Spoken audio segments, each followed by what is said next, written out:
जैन विश्व भारती विश्वविद्यालय के अंतर्गत दूरस्थ शिक्षा विभाग के एमए उत्तरार्ध कोर्स के पाठ्यक्रम के अंतर्गत पेपर 8 बी शिक्षक शिक्षा का आधार एवं संगठन विषय के अंतर्गत प्रथम इकाई शिक्षक शिक्षा का आधार एवं संगठन के बारे में हम यहाँ अध्ययन करवाएंगे।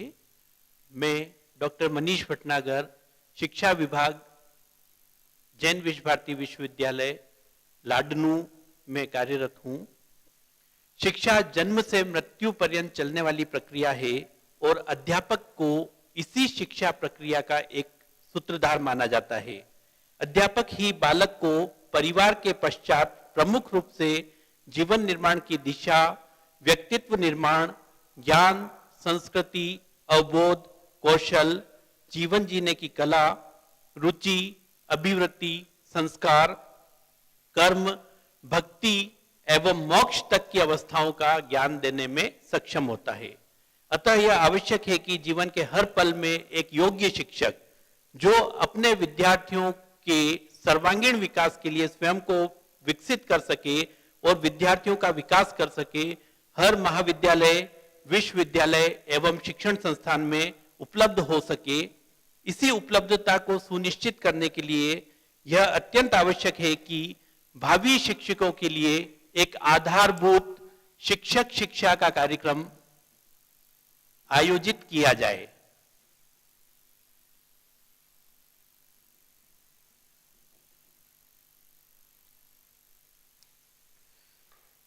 इसी आधार पर अध्यापकों की शिक्षा के लिए पाठ्यक्रम, प्रक्रिया, सैद्धांतिक एवं व्यवहारिक ज्ञान प्रदान करने के लिए एक ऐसे अभिकरण की आयोजना की गई जिनको अध्यापक शिक्षा महाविद्यालय कहा गया, जो भावी शिक्षक इन महाविद्यालयों में या विश्वविद्यालय के विभागों में भविष्य में अध्यापक बनने के लिए प्रशिक्षण प्राप्त करते हैं। शुरू में प्रशिक्षण शब्द का प्रयोग किया जाता था, जो कि बाद में यह प्रतीत हुआ कि प्रशिक्षण तो जानवरों को किसी प्रकार का प्रलोभन देकर उनके किसी गतिविधि को निर्धारित करने के लिए किया जाना उचित होता है, जबकि मानव या इंसान का शिक्षा का कार्य होता है। मानव या इंसान को प्रशिक्षण का शब्द का प्रयोग उचित नहीं प्रतीत होता, क्योंकि शिक्षक शिक्षा के माध्यम से हम जो भावी शिक्षक हैं उनको शिक्षा के क्षेत्र में अग्रसर करने और उनके दक्षता एवं कौशल के विकास के लिए कार्य करते हैं। अतः शिक्षक शिक्षा शब्द का प्रयोग किया जाना आवश्यक प्रतीत होता है। ज्ञान एवं संस्कृति के एक पीढ़ी से दूसरी पीढ़ी तक हस्तांतरण का कार्य शिक्षा का है। इसके परिमार्जन, परिशोधन और हस्तांतरण का उत्तरदायित्व निभाने वाले व्यक्ति को ही हम शिक्षक के नाम से जानते हैं और उस शिक्षक की शिक्षा का प्रबंध शिक्षा के माध्यम से प्रशिक्षण महाविद्यालयों एवं विश्वविद्यालयों में किया जाता है।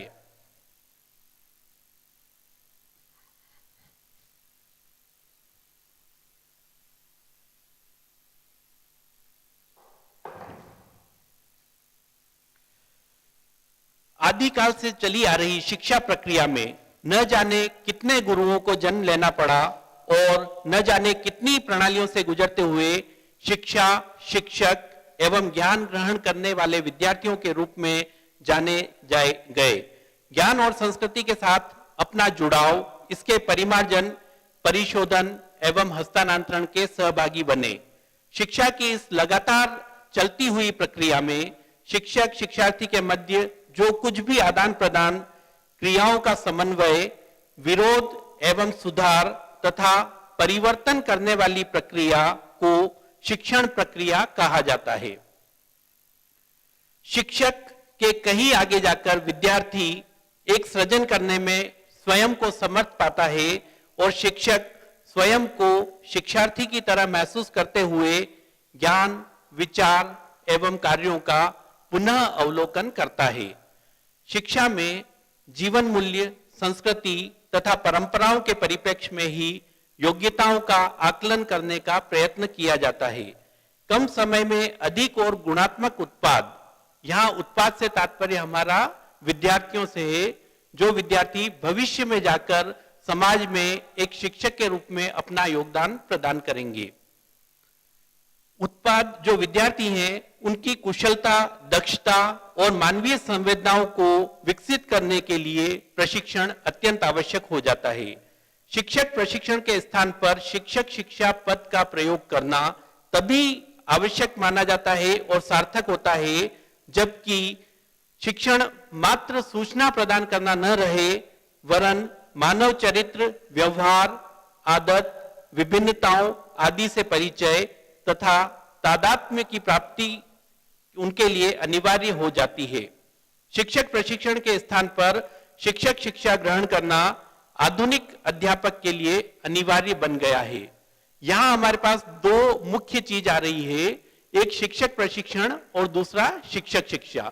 प्रशिक्षण किसी दक्षता विशेष को प्राप्त करने के लिए किया जाता है, जबकि शिक्षक शिक्षा का तात्पर्य जो लिया है वो एक व्यापक स्वरूप में है, जिसमें हमने कई सारे तथ्यों को दक्षता के साथ जोड़ा है, जिससे हम भविष्य में एक श्रेष्ठ समाज, हमारे राज्य, राष्ट्र और विश्व का निर्माण कर सकें। आधुनिकता के परिप्रेक्ष्य में कई ऐसे कारक हैं जिनके फलस्वरूप शिक्षा से संबंधित क्षेत्रों में भी निरंतर परिवर्तन घटित हो रहे हैं। शिक्षकों को शिक्षा की विविध शिक्षाविदों द्वारा अवधारणा प्रस्तुत करने का भी प्रयास किया गया है। छात्र अध्यापक अनुपात में जहां हम शहरों और गांवों में एक भारी अंतर देख रहे हैं और कक्षागत घनत्व जिसको कहा जा सकता है वह लगातार हर जगह स्थान विशेष के साथ परिवर्तित होता जा रहा है, इसका प्रभाव अधिगमकर्ताओं की, अधिगमकर्ता का तात्पर्य जो सीखने वाले हैं या लर्नर्स हैं, विद्यार्थी हैं, जो प्रभाव है वो विद्यार्थियों पर, उनकी शैक्षिक प्रतिफल पर, जो रिजल्ट आता है हमारा उस पर और अध्यापक के विकास पर भी पड़ता है। अध्यापक की नियंत्रण विद्यार्थियों से लगातार कम होता जा रहा है। स्वाध्याय तथा दूरस्थ शिक्षा के संबंध में नए आयाम विकसित होते जा रहे हैं। शहरीकरण की तीव्रता से न केवल पर्यावरणीय प्रदूषण की समस्या को जन्म मिला है, वरन मान्यताएं एवं आदर्शों में भी परिवर्तन लगातार हो रहा है। एक सामुदायिक उथल पथल के चिन्ह हमें लगातार दिखाई दे रहे हैं और इन कठिनाइयों को कुछ हद तक दूर करने के लिए हम संगणक तथा शिक्षण मशीन आदि उपकरणों की सहायता भी लेना अनिवार्य मानते हैं। अतः अध्यापक शिक्षा के क्षेत्र में तकनीकी ज्ञान एवं कुशलताओं को भी आगे बढ़ाना और उनकी प्राप्ति करना आवश्यक ही नहीं वरन अनिवार्य बन चुका है। आधुनिक विद्यालयों में भाषण, व्याख्यान, वर्णन, विवरण आदि अध्यापक प्रधान प्रणालियों का कम प्रयोजन किया जाकर प्रयोगशालागत, शालांतर्गत, कार्यशालागत एवं व्यक्तिगत कार्य निष्पादन शैलियों को बढ़ावा दिया जाना मुख्य रूप से प्रमुख प्रतीत होता है।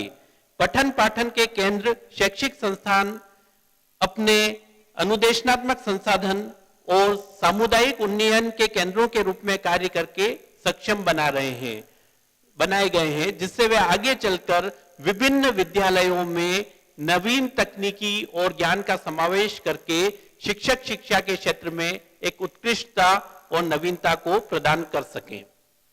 इसी प्रकार समूह के साथ आज हम पुनः व्यक्ति स्तर पर शिक्षण को महत्वपूर्ण मान रहे हैं, क्योंकि विशिष्ट अधिगमकर्ताओं के लिए ये अनिवार्य हो जाता है। इसके लिए आधुनिक कालीन अध्यापकों को न केवल विभिन्न शिक्षा प्रणालियों, प्रक्रियाओं और विधियों में दक्षता प्राप्त करना आवश्यक है, वरन शारीरिक, मानसिक एवं चारित्रिक आवश्यकताओं के लिए भी दक्षता प्राप्त करना आवश्यक हो जाता है। अतः आधुनिक युगोपयोगी अध्यापक के लिए मात्र प्रशिक्षण से काम चलाना संभव नहीं रह गया है। उनके लिए व्यापक एवं बहुआयामी शिक्षा की जरूरत उनके कार्यक्षेत्र, दायित्व एवं कर्तव्य वृद्धि के साथ अनुभव में आ रही है। इसके विभिन्न पक्षों पर चर्चा करने का हम क्रमशः प्रयास करेंगे। आधुनिक अध्यापक के लिए कहा जाता है कि वह केंद्र में विषयागत ज्ञान से हटकर सामान्य कौशल और दक्षताओं को रखते हुए अपने विद्यार्थियों को आगे बढ़ाने का प्रयास करता है। इसका प्रभाव विद्यालयी शिक्षा पर भी स्पष्ट रूप से दृष्टिगोचर प्रतीत होता है। आविष्कार, खोज, स्वतः अधिगम के लिए छात्रों को प्रोत्साहित करना और सूचना संसाधन के लिए छात्रों में उच्च स्तरीय कौशलों का विकास करना और परिकल्पनाओं का निर्माण, परीक्षण, विश्लेषण, संश्लेषण तथा अन्य साधनों के माध्यम से सूचना तकनीकी के ज्यादा से ज्यादा प्रयोग जैसे कंप्यूटर, संगणक, दूरदर्शन, दृश्य क्रीड़ा आदि के माध्यम से परिस्थिति जन्य पूर्व ज्ञान की संरचना अध्यापक कुशलता से करके विद्यार्थियों का अधिगम सरल और सहज बना सकता है। आभासी विश्वविद्यालयों के लिए आज जन संप्रेषण के माध्यम, इंटरनेट, दूरस्थ शिक्षा आदि माध्यम बहुत उपयोगी सिद्ध हो रहे हैं। पुस्तक, पाठ्यक्रम, प्रारूप, परीक्षण सामग्री की रचना, बिक्री एवं संबंधित सेवा के क्षेत्र में पारस्परिक सम्मतिजन्य संक्रिया के सहयोग जैसे संगणक कंपनी एवं विश्वविद्यालयों में परस्पर तालमेल और उच्च स्तरीय पाठ्यक्रम संचालन और उपाधि की प्रदान करने के लिए समझौता आदि में विविध कुशलताओं से युक्त अध्यापकों की आवश्यकता भविष्य काल में रहेगी। इनमें उत्तम पाठ्य पुस्तक रचयिता, अध्यापन पाठ लेखक आदि से लेकर कंप्यूटर के प्रयोग में दक्ष अध्यापक आएंगे, जिनका मात्र कार्य परंपरागत ढंग से शिक्षण करना नहीं रह जाएगा। इन समस्त अध्यापकों के लिए उपयुक्त शिक्षा प्रबंध आधुनिक शिक्षा कार्यक्रम के माध्यम से संभव हो सकता है। सदियों से चली आ रही इस प्रक्रिया में शिक्षक और विद्यार्थी दोनों का परस्पर सामंजस्य अत्यंत आवश्यक है। इस अभिकरण के समय समय पर रूप परिवर्तन होते रहे हैं और हम 21वीं सदी में शिक्षा प्रणाली, शिक्षकों, विद्यार्थियों तथा अभिकरणों को जिस रूप में देख रहे हैं, हम निश्चित रूप से कह सकते हैं कि इसमें सुधार की पर्याप्त गुंजाइश अभी भी बाकी है। हम किसी एक ढर्रे पर चलते हुए संतुष्ट न होकर वैज्ञानिक विकास, प्रवृत्ति और प्रगति के युग में शिक्षक, शिक्षार्थी विद्यालय की संकल्पना को ठोस एवं सम्मानजनक स्थिति प्रदान कर सके और इसके आधार पर स्तंभ के रूप में भावी शिक्षकों की शिक्षा, जिसे शिक्षक शिक्षा भी कहते हैं, की उपादेयता एवं अर्थ समझ सके। अब हम शिक्षक शिक्षा के अर्थ एवं महत्व के बारे में अध्ययन करेंगे। हम जानते हैं कि शिक्षा एक व्यापक प्रक्रिया है जिसमें कई सारे घटक शिक्षा के समाविष्ट हैं और उनके आधार पर हम शिक्षक का विकास करने का प्रयास करते हैं। इसमें आंतरिक क्षमताओं का विकास निहित समग्र रूप से वैयक्तिक, सामाजिक तथा राष्ट्रीय दृष्टि में उपयोगी तथा संसाधन संपन्न व्यक्तित्व के निर्माण के लिए प्रयत्न किया जाता है। मात्र शिक्षा से ही ऐसे माध्यम का निर्माण किया जाना संभव होता है और अध्यापक शिक्षा इसके लिए सबसे प्रमुख अभिकरण है। अतः शिक्षा के संदर्भ में यह कहा जा सकता है कि अध्यापक शिक्षा वह शैक्षिक आयोजन है जिसमें विभिन्न स्तरीय एवं वर्गीय अध्यापकों को इस तरह से शिक्षित करने का प्रयास किया जाता है कि अग्रिम प्रजन्य ज्ञान एवं मूल्यों के हस्तांतरण के साथ ही समस्त शैक्षिक एवं विकासात्मक दायित्वों को ग्रहण एवं वहन करने में अध्यापक सक्षम हो सके। अध्यापकों में साथ ही तकनीकी कुशलता, वैज्ञानिक चेतना, संसाधन संपन्नता तथा नवाचारिकता के साथ सांस्कृतिक उद्दीपन एवं मानवता का बोध करना और समन्वयात्मक विकास करना अत्यंत आवश्यक है। शिक्षण को एक उद्यम तथा प्रोफेशन के रूप में स्वीकार करने के लिए यह जरूरी हो जाता है कि अध्यापक शिक्षा वह आयोजन हो जिसमें इस उद्यमगत नीति, बोध एवं संवेगात्मक पक्ष को भी दृष्टिगत रखते हुए दक्षता प्रदान करने की व्यवस्था की गई हो।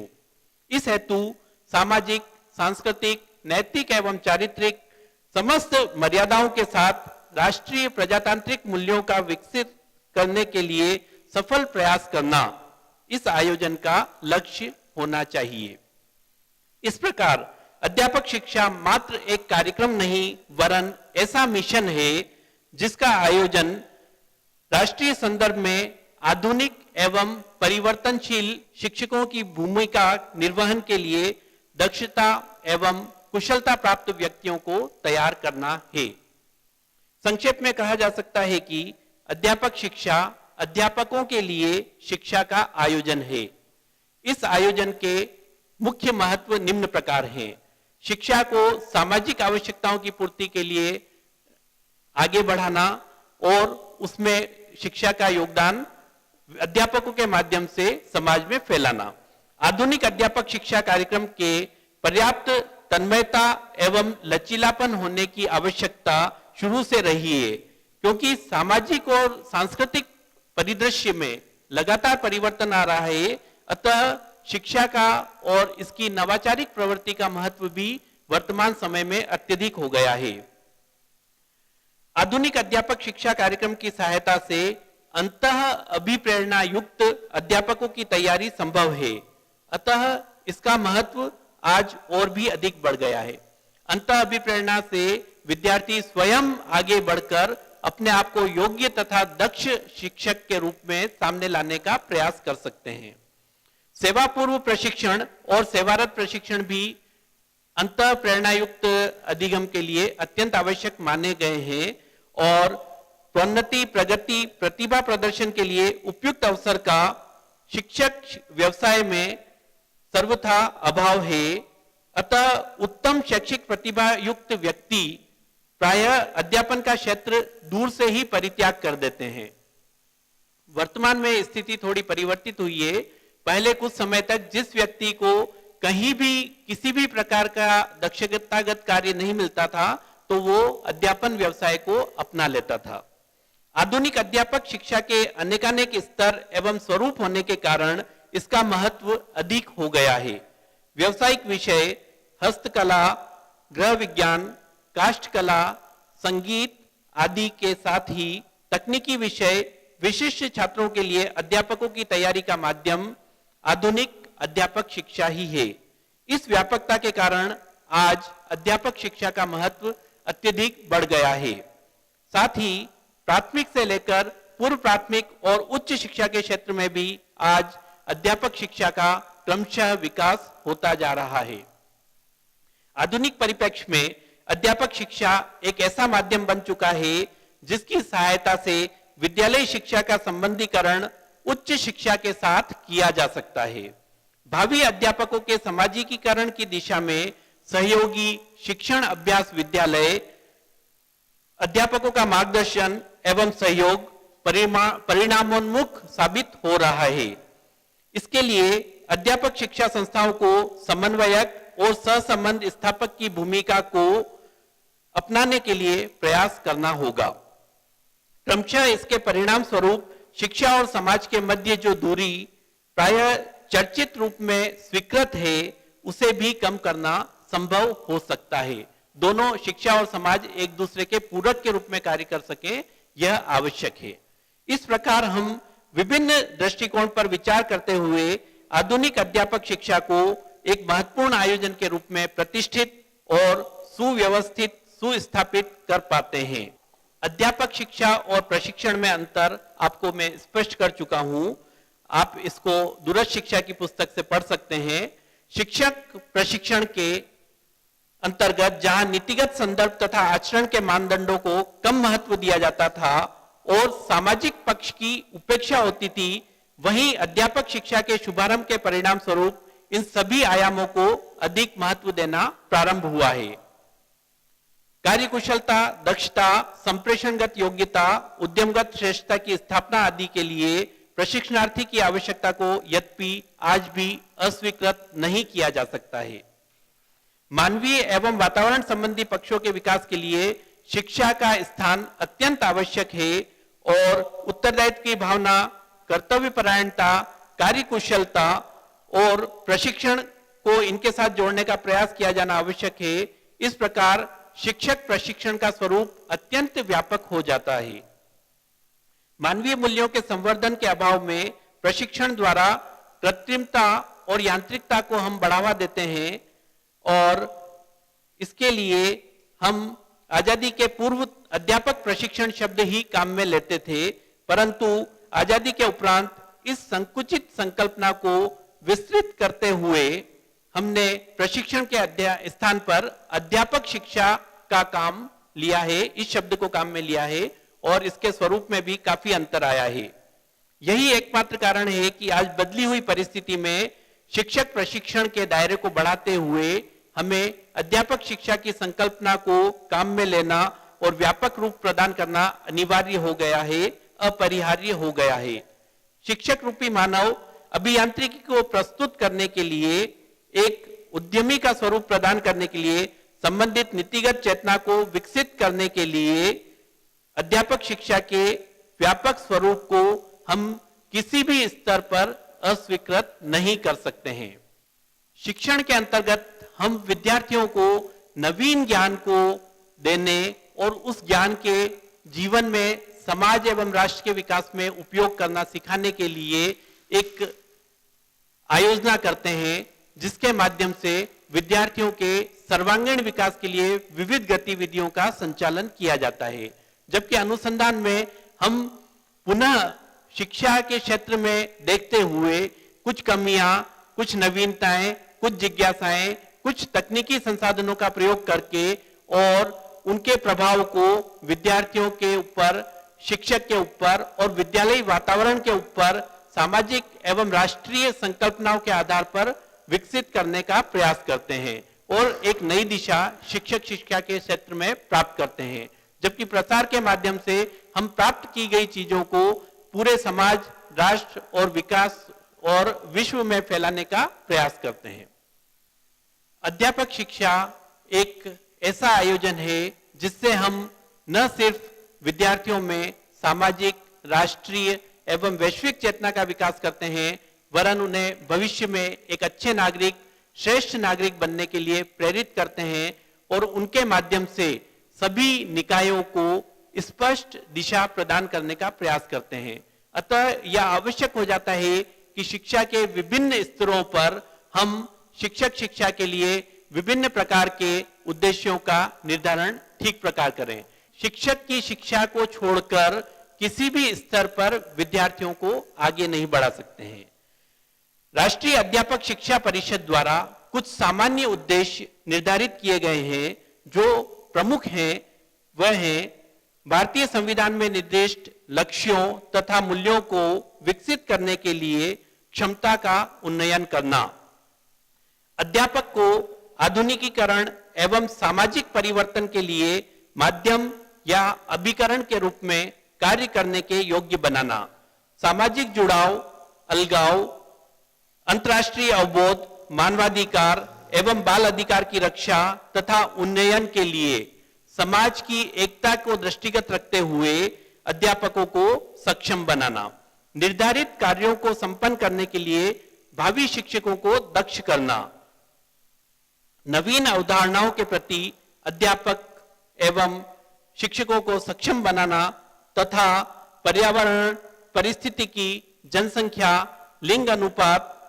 लिंग समानता, कानूनी समस्या, भाषा की समस्या, मानवाधिकार, आरक्षण तथा राष्ट्रीय सुरक्षा की समस्याओं से अध्यापकों को परिचित कराना, छात्रों में तार्किक चिंतन, वैज्ञानिक मानसिकता को विकसित करने के लिए अध्यापकों को सक्षम बनाना, अध्यापक में प्रबंधन तथा व्यवस्थापन कौशल का विकास करना।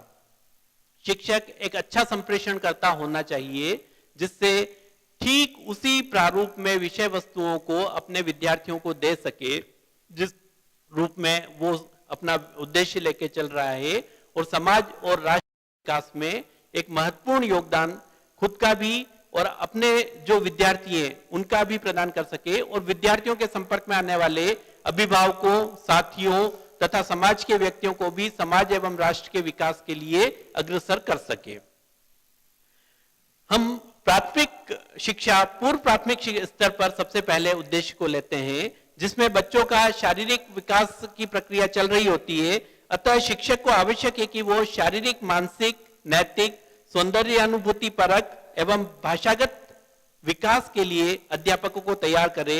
शिक्षा इस क्षेत्र में शिक्षकों को तैयार करके और विभिन्न स्तरों पर शिक्षक प्रशिक्षण के लिए अंतर्गत, शिक्षक शिक्षा के अंतर्गत हम इस पूर्व प्राथमिक स्तर पर यह प्रयास करते हैं कि बाल मनोविज्ञान का शिक्षक को पूरा ज्ञान मिल सके, जिससे वह बच्चों को स्पष्ट दिशा एवं सही विकास में अपना योगदान निर्धारित कर सके।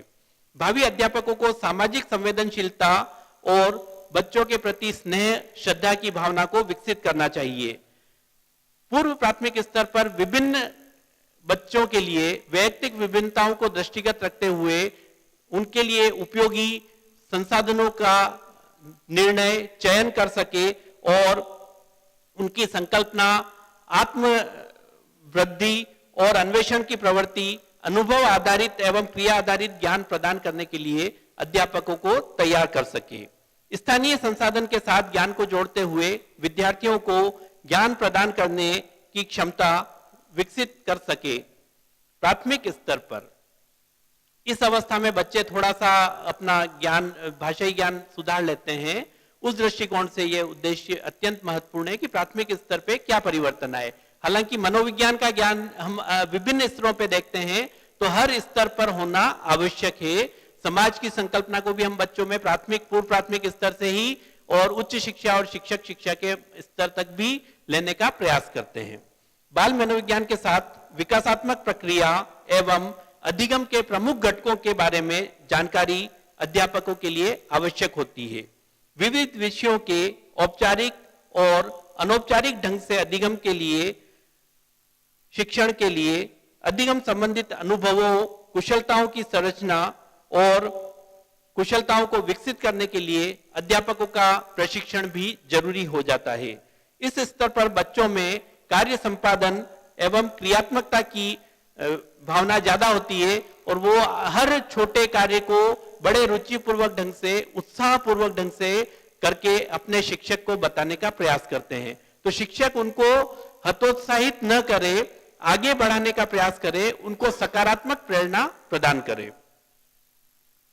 भावी अध्यापक अध्यापिकाओं में मानवीय दर्शन, शिक्षा, प्रकृति एवं अवबोध विकसित करना, छात्रों की मानसिकता एवं मनोविज्ञान को समझने की शक्ति विकसित करना, सामाजिकीकरण की प्रक्रिया के बारे में स्पष्ट धारणा विकसित करना, ज्ञान की पुनर्संरचना, सृजनशील चिंतन के लिए छात्रों को प्रेरित करना, शैक्षिक प्रणाली, कक्षागत परिस्थितियों को प्रभावित करने वाले कारक और शक्तियों से भावी अध्यापकों को परिचित कराना, ये प्रमुख उद्देश्य हैं। साथ ही बालकों में समायोजन की क्षमता विकसित करना भी एक मुख्य उद्देश्य हो जाता है। उच्चतर माध्यमिक स्तर पर प्रमुख उद्देश्य निम्न प्रकार हैं।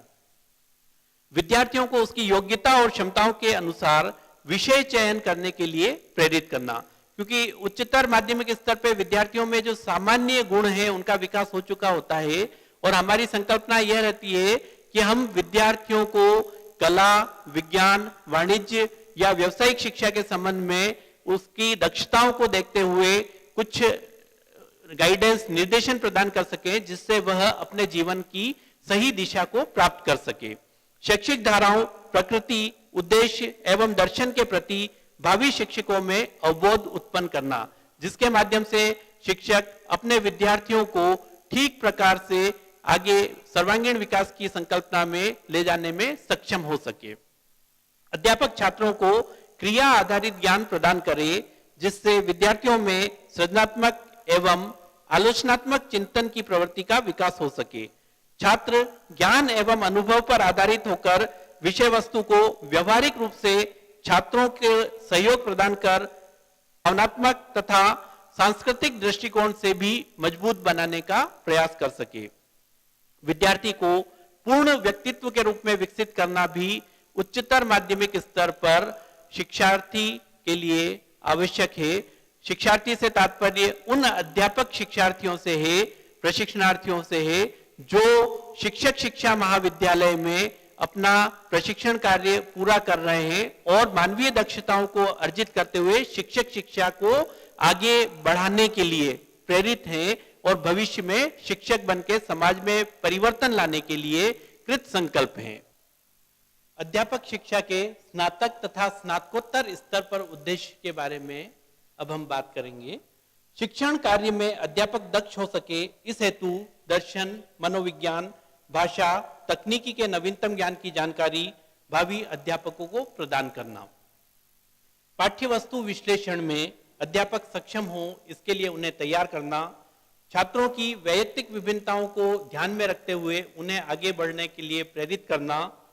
शिक्षक को यह प्रयास करना कि वह प्राप्त ज्ञान को व्यवहारिकता के धरातल पर उतार सके और विद्यार्थियों को पूर्ण रूप से योग्य बना सके। शिक्षा के माध्यम से समाज में जागरूकता लाने का प्रयास करना शिक्षक का प्रमुख कार्य है।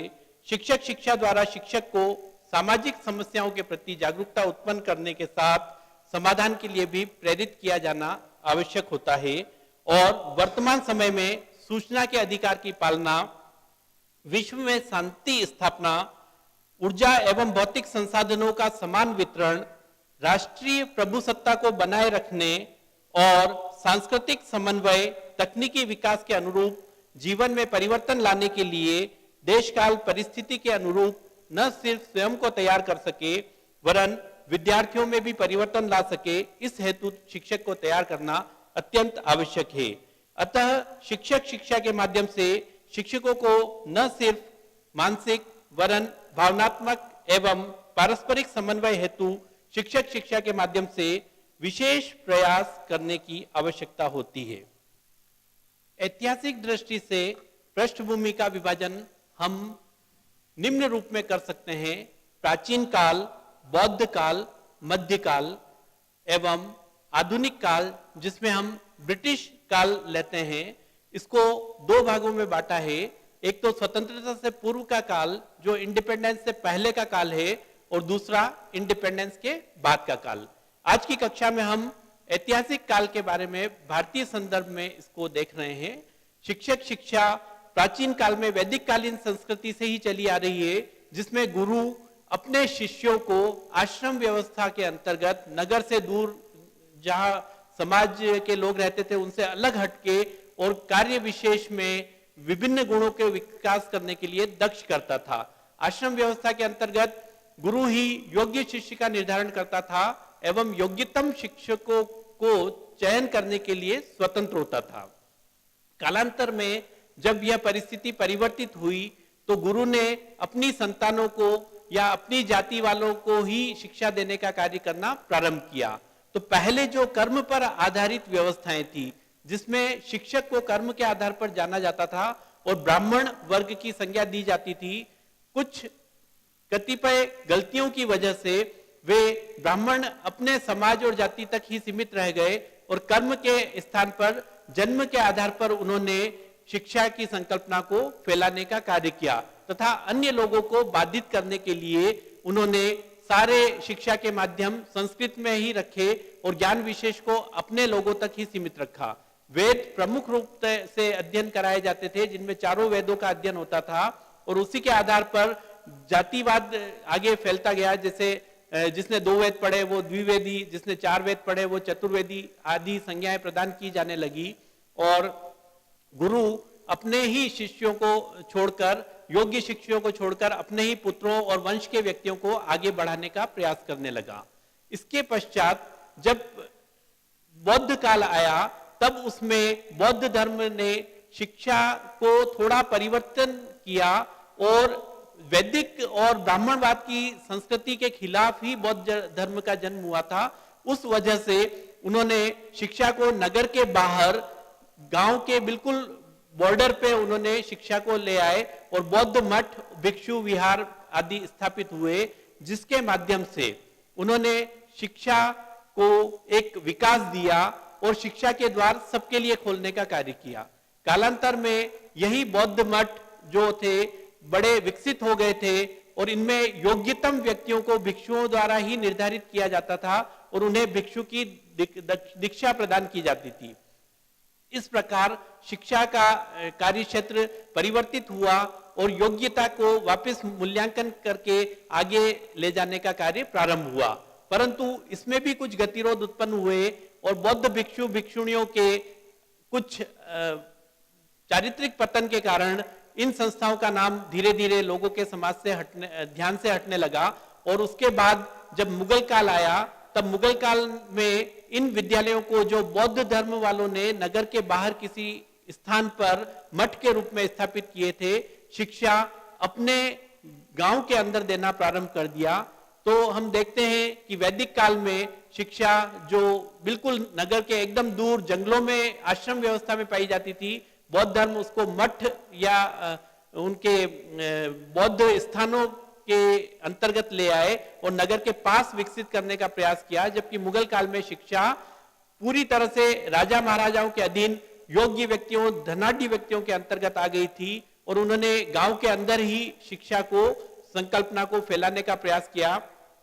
पैसे वाले व्यक्ति अपने घरों में शिक्षकों को बुलाते थे और अपने बच्चों की शिक्षा प्रदान करने का कार्य करते थे।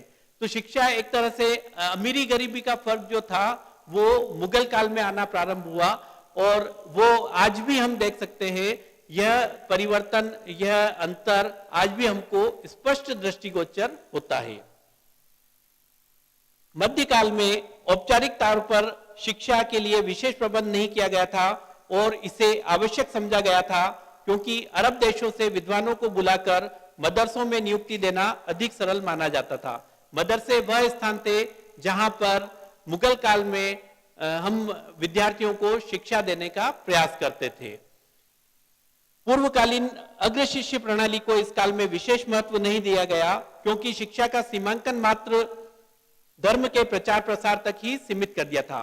मुगल काल में इन्होंने इस्लाम धर्म को फैलाने का कार्य किया। राजा महाराजाओं का इस्लाम धर्म के प्रति झुकाव होने की वजह से ये परिवर्तन आया। हालांकि अकबर जैसे महान व्यक्ति थे जिन्होंने हर समाज के योग्य व्यक्तियों को अपने दरबार में स्थान दिया और अकबर के नवरत्न के रूप में हम तानसेन को अच्छे से जानते हैं। मकतब या मुखलिस में स्थानीय अरबी शिक्षित मदरसों के लिए उच्च शिक्षित अरब देशों से बुलाए गए मौलवियों को नियुक्त किया जाता था और हम देखते हैं कि मुगल काल में शिक्षा अरबी और फारसी भाषा में मुख्यतः होती थी और उन्होंने उसके विकास के लिए प्रयास किया। इस ऐतिहासिक कालखंड से यह स्पष्ट है कि औपचारिक दृष्टि से यदि देखा जाए तो अध्यापक शिक्षा के लिए समुचित प्रबंध लगभग नगण्य है। यद्यपि अग्र शिष्य प्रणाली के बारे में उल्लेख ही महत्वपूर्ण माना जाता है। मुगल कालीन शासकों के पतन के साथ ही अर्वाचीन और आधुनिक काल का शुभारंभ होता है।